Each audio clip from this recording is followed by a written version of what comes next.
我相信很多朋友和我一样，阳康之后还是偶尔有点渴，所以今天特地去菜市场找卖肉的老板娘要他一块猪肺，又买了8块钱的折耳根，准备做一道折耳根猪肺汤。第一步，把连接肺的气管接在水龙头上，用大量的清水冲洗其里面的血水和粘液，尽量多冲哈。猪肺可以说是猪身上价格最便宜的部位了，它腥味重，同样都是猪下水，除了猪大肠之外，就是猪肺腥味最重了。如果在烹饪过程中处理不好，就难以下咽，而且清洗起来也非常的繁琐，并且很不容易把它清洗干净，口感也很怪异，所以好多人都把它丢了。其实猪肺还是挺好吃的，关键在处理。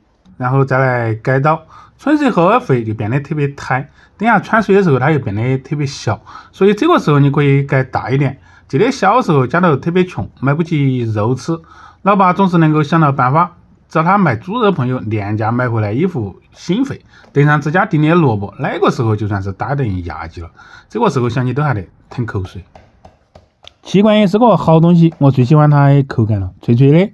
改刀后的肺我们还来处理一下，来点食用盐，来点醋，反复的揉搓一下，去除一下腥味，再一次清除里面的杂质和脏东西，再用大量的清水冲洗干净。这样处理过后肺可以说一点怪味都没得，你尽管放心的吃。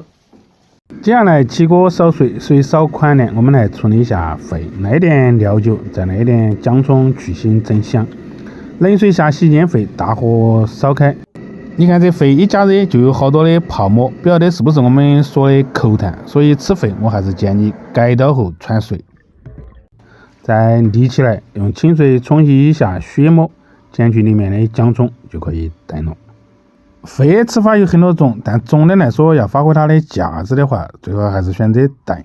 找一个砂锅，炖的时候记得来一点姜葱，盖上盖子，大火烧开，转小火炖1个小时。猪肺炖急了，我们就来处理折耳根。说起折耳根呢，就讲不完龙门阵。先说它的名字，又叫鱼腥草，而我们这儿就喊它猪鼻公。它真的很神奇，可以是一道菜，也可以是一味中药，还可以是一种调味料，可以凉拌，可以炖。作用呢，大家都晓得，清热解毒，提高免疫力，有很高的药用价值。用它来炖猪肺，那就更完美了。1个小时后，猪肺也就炖趴了，把切好的折耳根加进去，现在就不用加盖了，继续炖个15分钟就可以了。调味只需要来一点盐，这样一道清香可口的折耳根猪肺汤就好了。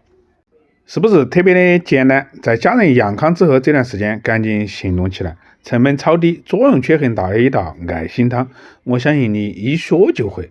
这道菜折耳根绵软适口，汤清香爽口，猪肺滑溜松软，老少皆宜，美。现在满大街都是小洋人了，在这个时期能跑出来挣钱的人已经不是穷的事了。疫情只是过客，生活还要继续，人活一世，每天都是未知。生活和生存之间就差一个精字，愿每个热爱生活的人都值得被温柔对待，请照顾好自己。